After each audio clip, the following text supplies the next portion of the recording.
Amém. Então, hoje é o dia 21 de fevereiro, mais um mês indo embora, de 2016. E estamos estudando a epístola de 1 João. Os irmãos já podem até abrir lá. Epístola de 1 João, escrita pelo ansioso, como é que é? Pelo idoso ancião. Eu já ia falar ansioso idão. Idoso ancião, combatendo os erros doutrinários daquela época, propagados pelos falsos profetas, pelos falsos mestres que se infiltravam, e era uma moda na época, e que tinha essas heresias, elas tinham como objetivo principalmente desvirtuar a doutrina da martiologia, a doutrina que estuda o pecado, bem como a cristologia, que é a doutrina a respeito de Cristo, assunto esse que nós já vimos. E nós adentramos aqui o capítulo 2, vamos ler aqui de 1 a 6, o 1, 2, 3 nós já estudamos e vamos pegar do 4 para frente, né? Mas só para relembrar o contexto, porque ele veio falando sobre várias formas de negação do pecado, mas na realidade o pecado, o que você tem que, a solução para ele é confessar. A solução para o pecado é confessar. Não adianta ajoelhar no milho, não adianta mandar dinheiro lá para o Vaticano, não tem outra solução, é só pelo sangue. Sem derramamento de sangue não há remissão de pecados. Esse sangue já foi derramado, a obra é consumada, e agora, pela forma como o autor trata os seus leitores, aqui no verso 2, agora é um assunto de família, é um assunto que tem que ser tratado em casa. O pecado é algo que Deus não quer que seja corriqueiro, mas no caso de acontecer, existe uma solução. 1 João, capítulo 2. Filhinhos meus, estas coisas vos escrevo para que não pequeis. Se todavia alguém pecar, temos advogado junto ao Pai, Jesus Cristo, o justo. E ele é a propiciação pelos nossos pecados, e não somente pelos nossos próprios, mas ainda pelos do mundo inteiro. Ora, sabemos que o temos conhecido por isso, se guardamos os seus mandamentos. Aquele que diz, eu o conheço, e não guarda os seus mandamentos, é mentiroso, e nele não está a verdade. Aquele, entretanto, que guarda a sua palavra, nele verdadeiramente tem sido aperfeiçoado o amor de Deus. Nisto sabemos que estamos nele. Aquele que diz que permanece nele, esse também deve andar assim como ele andou. A partir do versículo 3, dentro desse pequeno contexto mais imediato, né, que seriam os versículos 3, 4, 5 e 6, nós estamos falando, o autor aqui ele está falando de uma questão horizontal.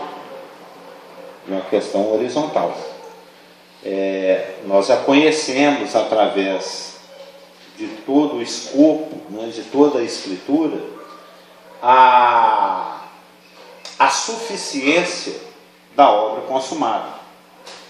Todos nós aqui temos bastante convicção dessa suficiência. Então, essa doutrina ela é muito clara para nós a respeito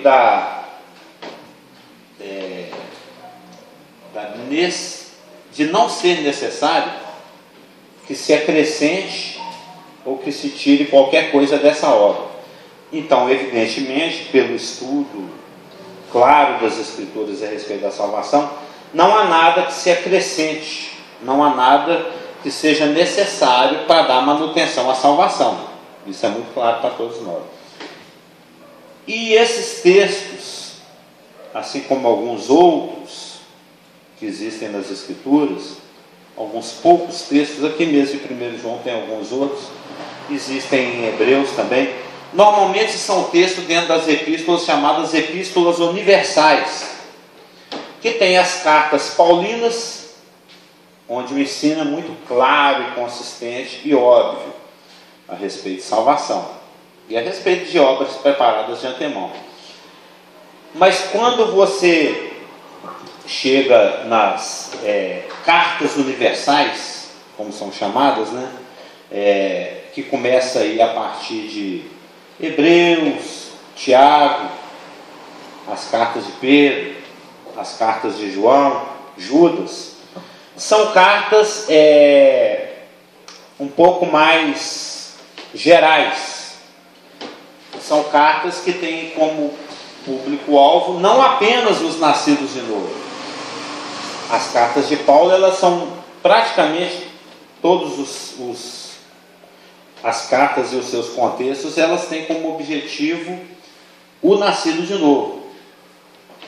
Você pegando ali de Romanos, até mesmo as cartas pastorais, né? Aí você tem o filé mignon das Escrituras. Toda a Escritura é proveitosa, mas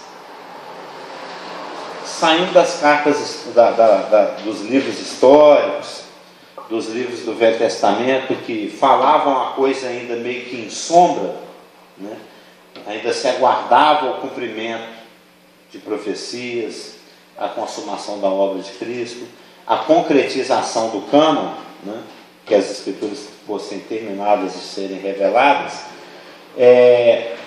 O conteúdo do Velho Testamento ele é um pouco truncado na ausência do Novo, porque o Novo vem iluminar e explicar e dar cumprimento ao que está antecipado e profetizado e aguardado no Velho. E quando você entra no Novo, até mesmo ainda os Evangelhos, eles são o Velho Testamento. A nossa divisão é que é um pouco, em termos didáticos até que é proveitoso, mas em termos dispensacionais, os Evangelhos ainda pertencem ao Velho Testamento. A nova aliança só começa com o derramamento de sangue, lá na cruz, e com o batismo da igreja e etc. Tanto é que a palavra fala que ele foi nascido sob a lei. Aí você vem com o livro de Atos, que é um livro meio que de transição, muita coisa em transição acontecendo. Então nós vamos chegar no tutano. Alguém que gosta de tutano, de mastigar o osso e chupando aquele tecido hematopoético que tem dentro do osso, que não é uma delícia, né? É uma delícia. Eu gosto muito, né? O tutano, conhece a palavra tutano, né? Mas você conhece, né, irmão? Gosta de tutano? Mas tutano é bom. É o tutano, é o miolão, é o core, é o conteúdo grosso, é o filé, é o bom, né? De Romanos até Tito. Então, esse conteúdo, ele é fantástico, ele é muito claro, ele é muito luminoso, ele é muito explícito. Não é Colossenses, é Efésios, são cartas, Filipenses, Tessalonicenses, assim, eu leio, releio, dá vontade de pregar ela na pele, assim, não sei, de dar um jeito de absorver esse trem, assim, o máximo que você consegue, porque é muito bom, é muito profundo, é muito gostoso, é muito edificante, é bom. Aí você terminou as cartas paulinas, tal, filé mignon, tutano, aí você entra nessas cartas cujo público é mais amplo, não são apenas os nascidos de novo. Tem aquela turma que está quase nascendo de novo, tem aqueles que já não querem nem nascer de novo mais, tem aqueles que odeiam os nascidos de novo. Então, é geral. É igual aquelas coisas que põe em porta de cartório, né, Laine? Como é que chama aqui? O cara vai casar, para quem quiser saber, aquilo ali. aquele comunicado que fica lá no cartório. Vai morrer, vai nascer, vai batizar, vai casar, tá lá. É para quem quiser saber. Então, nessas cartas, que é o caso de 1 João, existem essas passagens que dão a entender certas coisas, mas que não são. Que é o caso desse pequeno trecho que nós estamos lendo de 1 João, onde dá aquela sensação de que parece que se eu não guardar os mandamentos eu deixo de ser salvo, ou isso quer dizer que eu nunca fui salvo, ou quer dizer que a minha salvação já ficou meio esmaecida, né? Eu estou semi-salvo. Mas o ensino das Escrituras é muito claro quanto a isso. Então aqui, e isso acontece, sempre que essa impressão te aparece nas cartas universais, Hebreus, Tiago, as cartas de João, as cartas de Pedro, Judas, é uma questão de você ficar um pouco mais atento às palavras do contexto, os pronomes, os verbos, para que você saiba para quem que o autor está realmente falando aquilo ali. É para um nascido de novo? É para um quase nascido de novo? Alguém que está frequentando ali e está querendo acreditar, né? Então tem vários tipos de públicos possíveis, inclusive que até falsos mestres. Ele se dirige aqui, muitas vezes, até aos falsos mestres, citando-os. Você lembra que a gente falou aqui do diatribe? O diatribe é aquela figura de linguagem em que o autor ele cria um interlocutor imaginário, fictício. O Malaquias usa muito diatribe. O 1 João usa o Romanos em algumas partes. E que me roubais? Roubais? Ele pergunta para ele mesmo como se ele tivesse um inimigo imaginário, né? Em que você está me roubando? Me roubar às vezes nas ofertas. Haveremos de pecar? Nós que para. Não, de demônio. Então é um diatribe. Ele cria um interlocutor fictício para poder argumentar, para poder colocar no texto, né, na sua refutação, aquilo que o outro anda dizendo por aí, né? E esse contexto, pequeno contexto aqui de 1 João, que vai do capítulo 2, que vai do 3 ao 6, é uma questão aonde João ele está querendo estabelecer uma forma de verificação da autenticidade. Por exemplo, se você compra um computador, você vai lá em algum lugar dele, tem um selinho assim meio furta-cor, né? Meio 3D, onde vai ter escrito Intel, né? Isso comprova a autenticidade do produto, apesar que hoje em dia eles falsificam essas coisas também. Vem o selinho de segurança, de autenticidade falsificado, né? Minha camisa, a minha camisa do Galo é legítima, até o selinho falsificado é legítimo, olha você ver, imita o 3D, aquela coisa toda. Então, tem muita gente ruim no meio dos leitores do João, muito nego mal intencionado, porque Paulo fala isso em Atos 20, olha, depois que eu partir, vão entrar lobos, é um ataque externo, e dentre vós mesmo vão surgir alguns falando abobrinha, como diz o nosso pastor, né? Vão falar abobrinhas teológicas por aí, vão falar besteira, um ataque externo e um ataque interno. E o João está lidando exatamente com esse pessoal que está ali no meio. O Judas fala que o pessoal, os falsos mestres, se banqueteia conosco, eles ficam no nosso meio, eles são os denorex, os falsificados. E como é que eu discerno? Como é que eu vou saber quem é quem? Porque o pastor Geraldo, ele não pode, vou te passar a palavra, ele não pode ficar aqui na porta e aí chega uma pessoa que não tem costume de nos visitar, de congregar conosco, e ele fala assim, e aí, como é que você me prova que você é crente? Só entra aqui se tiver o selinho. Se tiver, não tem como comprovar. A pessoa começa a se congregar, Aqui não é tão difícil, né? Mas tem igrejas de todos os tipos. Como é que eu vou saber se esse irmão é irmão? Como é que eu vou saber se isso não é um elemento colocado por Satanás aqui para disseminar má doutrina, falsa doutrina? Porque ele está lidando com a possibilidade da existência de falsos mestres dentro das comunidades para as quais ele está escrevendo. Né? Um dos assuntos aqui é o falso ensino. Então, ele está estabelecendo aqui no 1 João capítulo 2, verso 3 a 6, uma forma de verificação da autenticidade do irmão, vamos dizer assim, para eu saber se aquele irmão é irmão mesmo. Não, mas ele é igualzinho a Jesus. Ele fala igual a Jesus, ele anda igual a Jesus, ele perdoa igual a Jesus. Não é que é o versículo 6. Aquele que diz que permanece nele, ou seja, que tem um conhecimento íntimo dele, que convive com ele, que é dele, esse deve andar assim como ele andou. Aí tem aqui um monte de irmão andando igualzinho a Jesus. Andar é comportar-se. Lembra que andar não é só porque Jesus andava puxando a perna, eu vou andar puxando a perna. Não é isso. Se comporta assim como Jesus se comportou.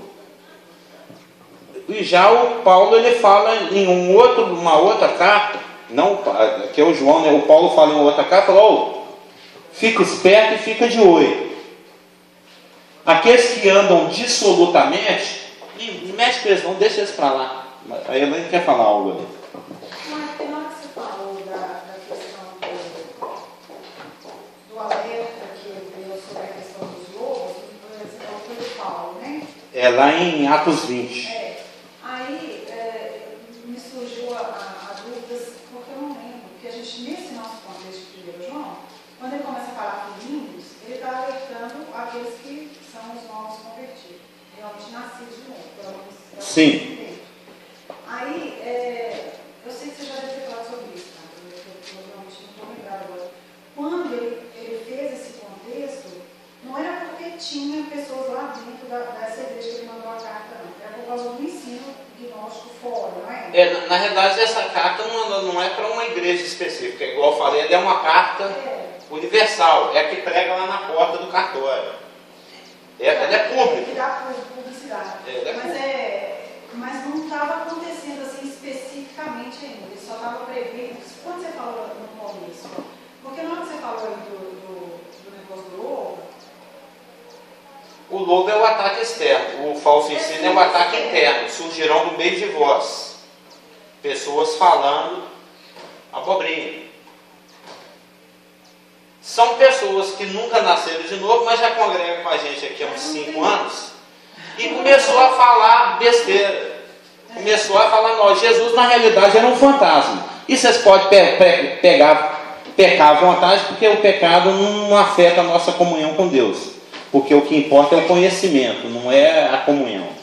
Pois é, aí no caso... Vocês vão ter que me dar cocão se eu começar a falar isso aqui. Nesse caso aqui, o contexto... Na hora que você falou do negócio do lobo, eu veio na minha cabeça, mas ali não está falando disso, né? Não. Eu apenas citei Atos 20, que tem 2 tipos de ataque. Você pegou justo o que não interessa. Que é o ataque externo e tem o ataque interno, que é o que está acontecendo. A Elaine, de repente, começa a ensinar aqui, falou, pode pecar à vontade, que Jesus é um fantasma. Você é alguém que era do nosso meio. E se levantou e começou a falar besteira. É essa turma que ele está combatendo. Pessoas que dentro do nosso meio se levantam para ensinar coisa errada. Os lobos você esquece. Os lobos é ataque externo. Ataque externo é fácil. É o lobo. Lembra desse desenho? Eles não conhecem os desenhos, vamos. Você vê, não é. Você lembra do El Lobo? Tinha um cachorrão. Ela é mais da minha geração, ela lembra. Era um cachorrão que ficava assim. E um lobo que ficava tentando pegar as ovelhas. Aí as ovelhas começavam a gritar, é o lobo, ele ia lá e dava um jeito no. E eles batiam o ponto no final do desenho, então. Esses aí é óbvio, é fácil de conhecer. É fácil de conhecer. Uma turma que aparece dissimulada, né, que a palavra em Judas é dissimuladamente. É o cara fake, é o cara que você não, irmãozinho, é tão bênção. E é um falso mestre. É alguém que está minando. Porque eu li uma vez em algum lugar, não pense que um pequeno erro doutrinário seja pequeno. Não existe pequeno erro doutrinário. Qualquer desvirtuamento ou desvirtuação. Se você distorceu a palavra num ponto pequenininho, por causa daquela questão da inteireza da palavra, né, da harmonia da palavra, da unidade da palavra, isso vai acabar afetando coisas maiores. É uma questão de tempo. Uma trinquinha ali no canto, um dia derruba tudo. Por isso Satanás é paciência. Ele sabe que com alguns séculos ele chega lá. Entendeu? Se ele conseguir infiltrar um pensamento bobildo aqui, que vai contra a palavra, que alguém percebe, mas acha que não tem nada a ver e vai deixando, daqui 3 séculos essa igreja está em outro rumo. Está falando outra coisa totalmente fora da palavra. E o João, o que ele está se ocupando aqui no contexto, de 1 João capítulo 2, versos 3 a 6, é a questão da horizontalidade. É isso que eu estou enfatizando desde a hora que eu comecei falando aqui. O assunto aqui não é um sine qua non, não é uma condição para manter verticalidade. Não é uma questão de permanência na salvação ou não. Ele está... Porque você nunca pode perder o foco do contexto do livro, quando você estuda um livro. O assunto do livro é combater o falso ensino. Falso ensino que está se disseminando pela igreja da época e que está afetando o comportamento, e que está gerando divisão, e que está gerando apostasia, que está gerando abandono da fé. E isso que a gente leu, ora, sabemos que o temos conhecido por isso, se guardamos os seus mandamentos. Observa, sabemos que, é uma questão de observação. Aquele que diz eu conheço e não guarda os seus mandamentos é mentiroso e nele não está a verdade. Aquele, entretanto, que guarda a sua palavra, nele verdadeiramente tem sido aperfeiçoado, o amor de Deus é completo. Nisto sabemos, lembra que eu falei há uns, não sei quanto tempo atrás, que a carta de essa epístola é a epístola da certeza. Ele quer que nós tenhamos certeza. Ele usa muito a palavra gnosco, que é conhecer, saber, estar inteirado, e suas variantes, seus adjetivos, seus advérbios, seus verbos. Na carta está muito presente, é só observar. Pode até marcar depois, conheço, saber, sabemos. O assunto do 1 João é um assunto de você ter consciência do que está acontecendo. Você tem que estar acordado, você tem que ter certeza das coisas, você tem que ter certeza e convicção da sua própria salvação, e é bom que você tenha convicções também com relação àqueles com os quais você convive, porque a igreja está minada de falso ensino e de falsos ensinadores. E o selo de autenticidade que vai te dar a tranquilidade de que aquela pessoa com quem você está convivendo é uma pessoa em quem se pode confiar porque ela é de Cristo, porque ele é um cristinho. Jesus perdoava e ele era um cara que perdoa. O Jesus era uma pessoa mansa e humilde de coração, e aquele irmão é manso e humilde de coração. Todo mundo um dia chuta a porta, mas na maioria das vezes, assim, predominantemente é uma pessoa que anda no Espírito e é cheia do Espírito. Você olha para a pessoa, você vê Jesus. Muito dificilmente essa pessoa é um falso mestre. Muito pouco provável. Então, a questão de 1 João, capítulo 2, versos 3 a 6, é uma questão de horizontalidade. É para gerar tranquilidade nas igrejas, para que os irmãos possam discernir quem é realmente que você pode confiar, quem é que você pode dar cargos, quem é que pode se envolver no trabalho da igreja, quem é que verdadeiramente é de confiança. São aqueles que estão guardando os mandamentos, são aqueles que têm demonstrado o amor de Deus, e isso vai ser expandido na carta um pouco mais para frente, porque ele fala, ó, se eu falo que eu amo a Deus e odeio meu irmão, tem alguma coisa errada aí. Como é que eu posso amar a Deus? Dizer que estou nele, que tenho conhecimento. Sabemos que o temos conhecido. A palavra conhecer, né? Adão conheceu sua mulher, José conheceu Maria só depois que ela teve Jesus. O conhecer significa ter uma comunhão íntima. Como é que eu posso alegar me relacionar com Deus e amar a Deus, sendo que eu estou na porta da casa do irmão de tocaia com a 38, só esperando ele passar, para dar um tiro na cabeça dele? Eu posso nem chegar a fazer isso, mas só de sentir isso, nós vamos ver em 1 João que aquele que odeia seu irmão é um assassino. Você não precisa acabar de fazer o serviço, não, porque para Deus já está tendo problema ali no seu coração. Entendeu? Então, o João, ele está sendo muito prático, ele está te dando um toque. Ó. Você vai saber se esse irmão é irmão, se ele anda como Jesus andou, se ele ama como Jesus amou, se ele guarda os mandamentos como Jesus guardou, porque Jesus guardava os mandamentos.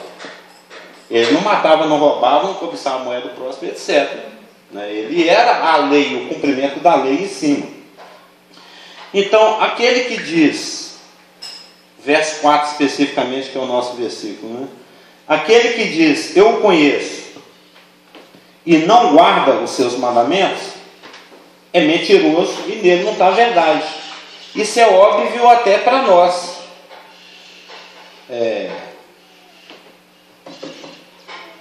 O cara chega para você com uma camisa azul estrelada, usando os produtos que patrocinam a camisa azul estrelada, e fala assim, eu sou atleticano. Não deu para perceber não. O cara está uniformizado de cruzeirense e afirma ser atleticano. O cara fala assim, e aí, beleza? Beleza, tal. Você acabou de conhecer, está num evento. Também sou de Jesus, sou irmão, mas a camisa dele é de cruzeirense. Uma coisa esquisita aí. Eu falo que eu conheço, mas o comportamento horizontal está totalmente avesso à minha afirmativa, ao contrário. O Espírito Santo vai te dar o toque. Mentiroso aí, ó. Fique esperto. Tem alguém querendo te passar a pena. Porque isso acontece principalmente com o recém-convertido, porque a pessoa ainda não está firme na palavra. Eu lembro que quando eu nasci de novo, no mês seguinte, o que começou a chover de testemunha de Jeová e Mórmon e gente de seitas no meu cotidiano, no meu dia a dia. Eu tinha um mês de convertido. Falei, que o capeta ele pensa assim, tem que roubar essa palavra. É o passarinho, os pássaros são os enviados dele. Eu tenho que tirar essa palavra do coração dele, porque nascido de novo ele já é, mas eu tenho que torná-lo o mais infrutífero possível. Eu tenho que aleijá-lo espiritualmente já no início, porque ele sabe que depois que se esperar anos, o treco vira uma árvore. Então, enquanto ainda é um capinzinho no chão, é mais fácil de arrancar. Então vinha, acho que praticamente de todas as seitas, assim, 2 meses eu convivi com eles. E eles me bombardeando a cabeça com aquele monte de informação que não tinha fundamento. E a gente sabe, né? Testemunho de Jeová, Mórmon, etc, etc. E o Senhor foi protegendo, foi segurando a mão, deu consultando meu pastor na época, era o pastor Lai. A sorte, né, entre aspas, é que eu era muito perguntador. O cara vinha e falava, Jesus não é Deus, não, você não se preocupar com Jesus, não. Eu ia lá no meu pastor, ou não é? Não mexe com esse pessoal, não. Aí eu fui aprendendo. Mas de cara, pela horizontalidade, a pessoa é difícil de discernir. Ela é tão ética. Não é porque esse pessoal de seitas, normalmente eles são tanto quanto ou até mais operosos e éticos e educados e etc, do que nós mesmos, os nascidos de novo verdadeiramente. Jesus falou isso. O pessoal do mundo está muito mais esperto que vocês. Eles são muito mais atentos. Lembra quando ele falou isso? Eu estou tentando lembrar exatamente as palavras do versículo, que ele fala que os filhos do mundo são mais um adjetivo do que os filhos da luz. Não lembro exatamente qual que é a palavra, mas tem esse sentido de estar esperto, de estar atuante. Mas ele falou uma coisa assim: os filhos do mundo eles estão muito mais espertos que vocês. Vocês estão muito vanguarda. Você vai ter discernimento e tranquilidade horizontal, porque é uma pessoa que quando você precisa, ela está ali. Quando você precisa de uma oração, ela ora. Quando precisa de amar, ela ama. Quando precisa de trabalhar, ela trabalha. Quando precisa de ficar calada, ela fica calada. Ou seja, é uma pessoa que você pode contar. Faz parte do time. Aquilo te gera tranquilidade. Aquilo te gera confiança de você saber que quem está do seu lado é realmente um atleticano. Não é um cruzeirense disfarçado de atleticano, um atleticano disfarçado de cruzeirense. Porque nós corremos. Eu acho que esse problema é muito mais grave para quem dirige. Para quem para quem está na liderança de corpo local. Eu fico pensando no rabo de foguete que o pastor Marco pegava. Porque quando a coisa começa a ficar centenas de pessoas, aí fica mais fácil do inimigo infiltrar os dele. E dentro daquela multidão ali pode ter de tudo. Pode ter de tudo. E é difícil você saber em quem que você pode confiar. Porque falsificar o exterior é muito fácil. Aí vai precisar do convívio. Para você ver na hora que o bicho pega mesmo, como a pessoa reage. Se ela reage no espírito, então ela tem o espírito. Ou se ela reage nela mesma, então ele não tem o espírito. Então já tem que ficar um pouco mais esperto. Sim. Eu achei interessante a colocação feita, porque, de fato, você deu o seu exemplo pessoal do novo nascimento, e, de fato, a palavra ela serve como um biotônico fontoura multiplicado por 1000. E ela faz o efeito a quem ela faz o efeito a que ela veio. Sim. A minha palavra não voltará para mim vazia. E de fato você é confrontado com esse conhecimento, mesmo que seja um versículo, aquele que nasceu da água, do Espírito, é uma nova criatura de Cristo, ele vai ser confrontado. Daí essa questão das pessoas chegarem, porque as dúvidas elas são normais no decorrer da pessoa. À medida que você vai amadurecendo, você vai tendo dúvidas. E essas dúvidas elas são esclarecidas. Também achei interessante a colocação quando se fala em qualquer outro seita, ou seja, porque de fato eles têm feito. Mas a questão básica é aquela questão: pai, eu fiz isso, fiz aquilo, tudo no seu nome. E aí vem aquela questão: eu não te conheço. Por quê? Porque foi você que agiu, fui eu que agi em você. A diferença, então, aí fica estabelecida. No sentido de que você sim faz. Toda vez que se fala, por exemplo, eu tenho que fazer isso, eu tenho que fazer aquilo, é complicado, porque o que vale é a motivação. Não é tanta ação, você sabe, tem. O que leva a pessoa a fazer, a praticar tal ação. De maneira que a confusão que você falou, que penso eu, está no corpo, as expressões locais, são exatamente saber o diferenciar. Não é por força, não é por violência. Se Deus de fora não atua em você para que você faça, você não vai fazer. A sua natureza vai no caminho que já está estabelecido. O corpo vai para a morte física. a semente é lançada, uma parte cai na terra, outra parte cai no meio do espinho, de forma que a questão toda, se ela entra nesse ponto,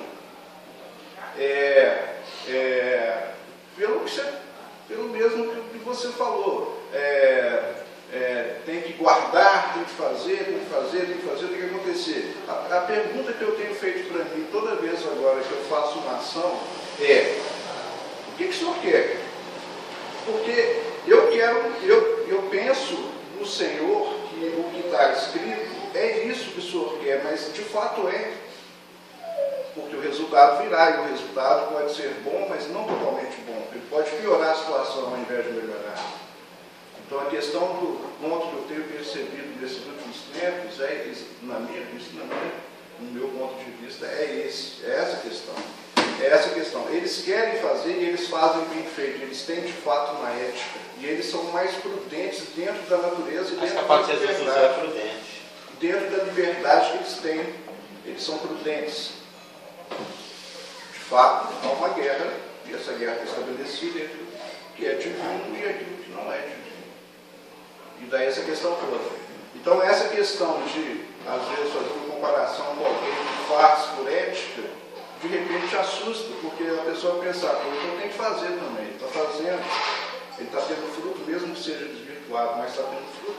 Por que eu não faço?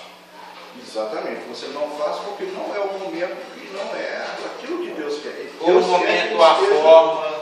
Livre para atuar, no momento, na hora, na circunstância que Ele quer atuar, aí você tem o fruto de fato, que é o fruto do Espírito. Eu acho muito feliz, salutar e louvável que você tenha essa atitude de querer, de se autoanalisar para saber qual que é a sua motivação. Você está evitando desperdício e perda de tempo lá no tribunal de Cristo, da gente ter que julgar uma obra sua que não vai servir para nada. Então é uma ótica excelente você julgar as suas motivações. Eu estou fazendo isso porque todo mundo faz, é porque tem que fazer, porque não tem quem faça, ou porque Deus mandou fazer. Se não for porque Deus mandou fazer, nem faz não, só vai perder tempo, dinheiro. Para quê? Vai ter um efeito aí secular, de minutos, horas, dias, meses, anos, décadas, mas não vai ser eterno. Então eu acho muito saudável. É a questão da motivação, a palavra-chave foi motivação, não foi? Sim, senhora. Na hora que você falou, eu lembrei daquela passagem. Você não vai falar do lobo de novo, não, né? Não. É daquela passagem que fala que o pai deu ordem para 2 filhos. Um falou que ia fazer e não fez, e o outro falou que não ia fazer e fez. Qual filho que você gosta mais? O que o Deus foi o que fez.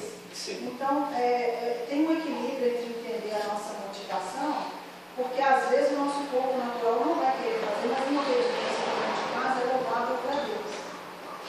No sentido de querer saber que é a vontade dele mesmo. Sim.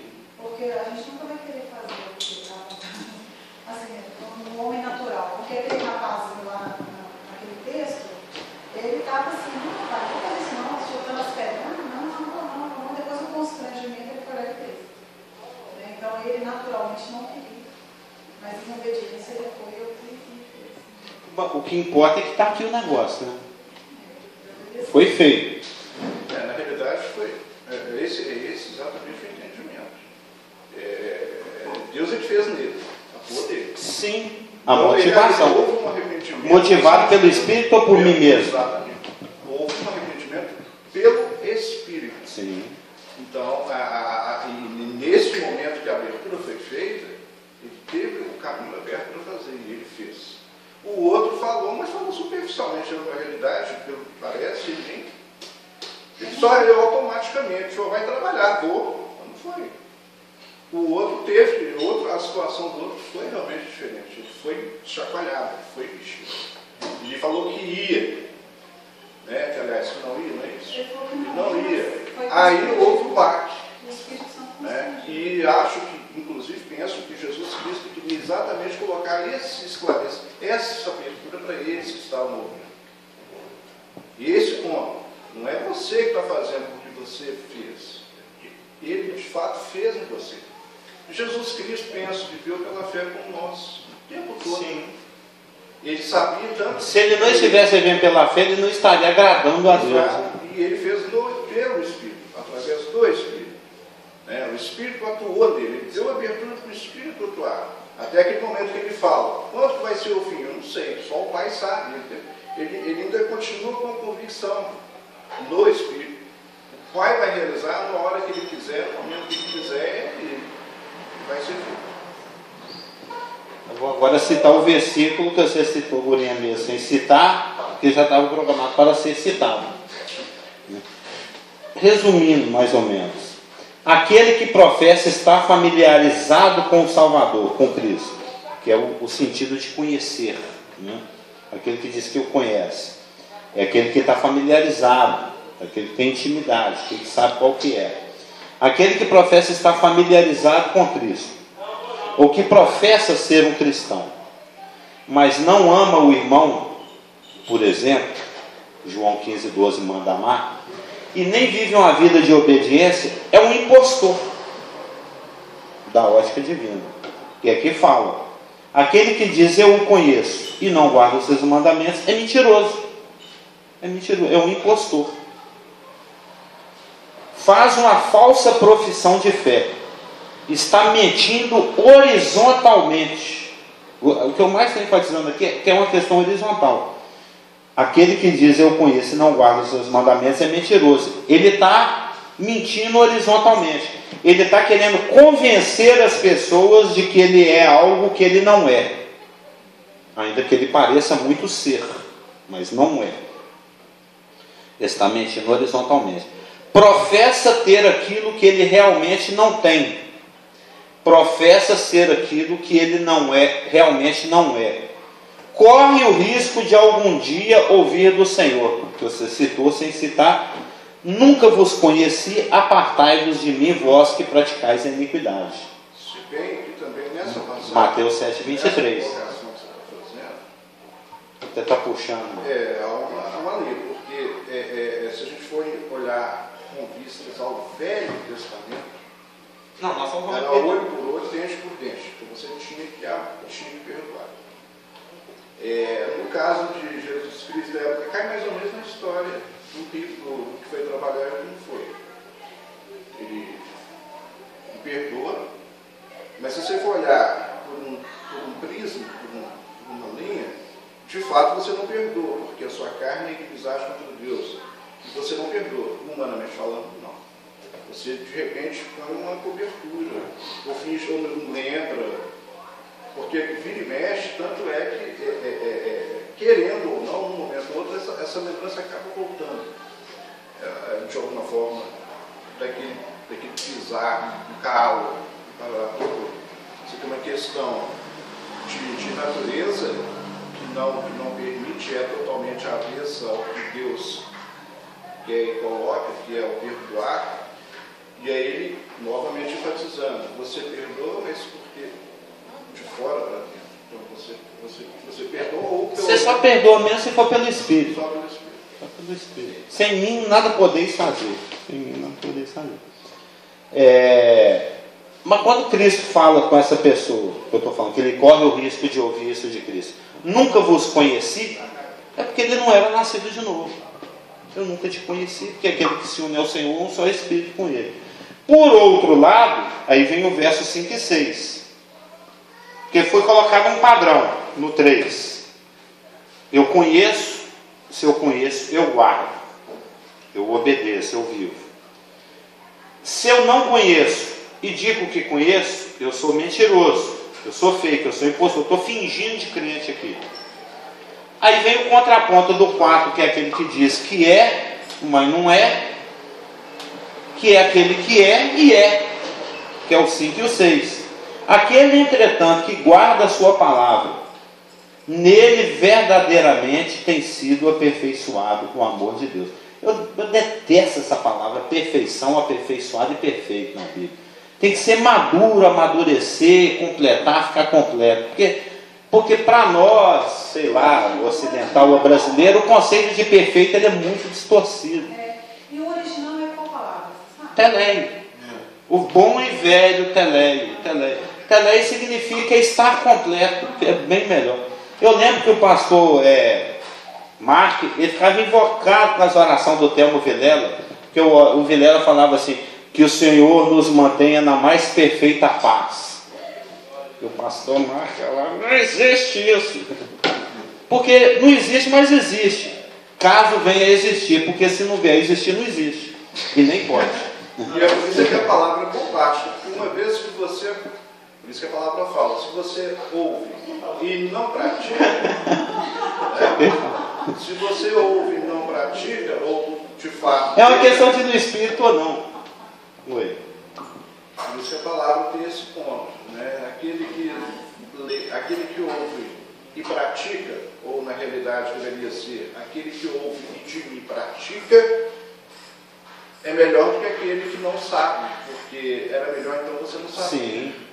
Porque é exatamente aí que a palavra entra. Que é quem muito é dado, muito é cobrado.